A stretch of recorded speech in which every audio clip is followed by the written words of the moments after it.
Ecuador is one of the most beautiful countries in South America. This is the Podocarpus National Park, one of the two most important protected areas in the entire world for rare bird species. The red-faced parrot and the white-faced parakeet are two of the rarest, according to the International Council for Bird Preservation. But even in this national park, they remain under threat. Although Podocarpus is home, often the only home of over 600 species of birds and a huge range of other flora and fauna, its future has been in the balance over recent years. Despite protests from conservationists keen to protect the wildlife, in 1992, the Ecuadorian government, desperate for foreign exchange to prop up its tottering economy, passed a new law. This made it legal to conduct mining operations in Ecuador's national parks, provided it's in the national interest, that is to say, it brings in some foreign investment. And this is what could now happen.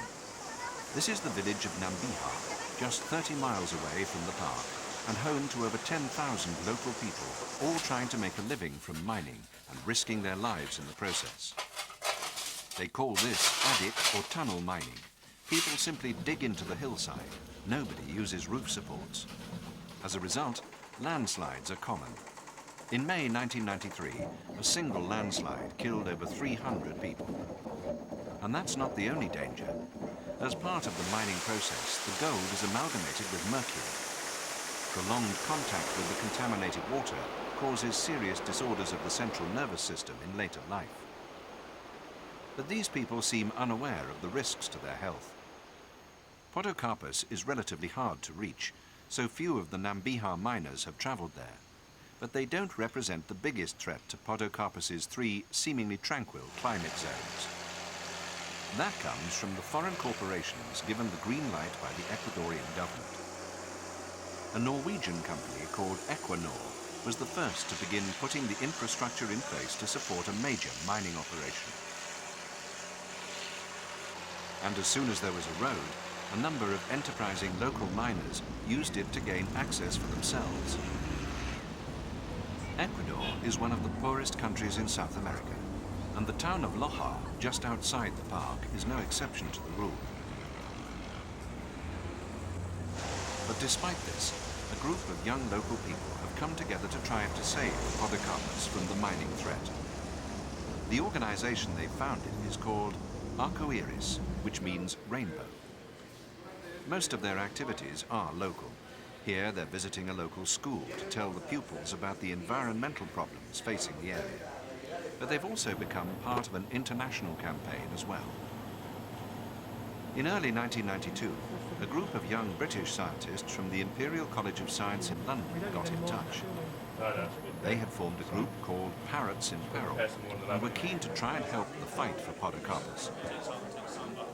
In March that year, they travelled to Ecuador and met their counterparts from Arcoiris. An expedition was planned. Its aim would be to prove beyond doubt that both the red-faced parrot and the white-faced parakeet were indigenous to Podocarpus, and hopefully to identify specific areas of the park in which these two rare species could be found. Both groups felt that if they could amass more evidence about the ecological impact that mining would have on the park, there would be a greater chance of bringing pressure on Equinor to halt their operations. They started by surveying the area of the park in which mining was planned. And before long, they discovered a sizable population of red-faced parrots.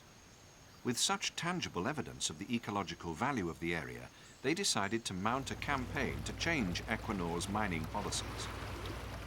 The first step was to contact local environmental groups in Norway, the home of Equinor. The members of Parrots in Peril travelled to Norway to meet a Norwegian organisation called Future in Our Hands, who were already aware of Equinor and its activities. The two groups mounted an extensive media campaign, both in Norway and elsewhere in Europe. They hoped that bad publicity would bring a change in Equinor's policy and save the rich variety of flora and fauna in Podocarpus, and they were successful. In February 1993, largely as a result of their campaign, Equinor announced that it was pulling out of mining in Ecuador altogether. For once, the environmentalists had won.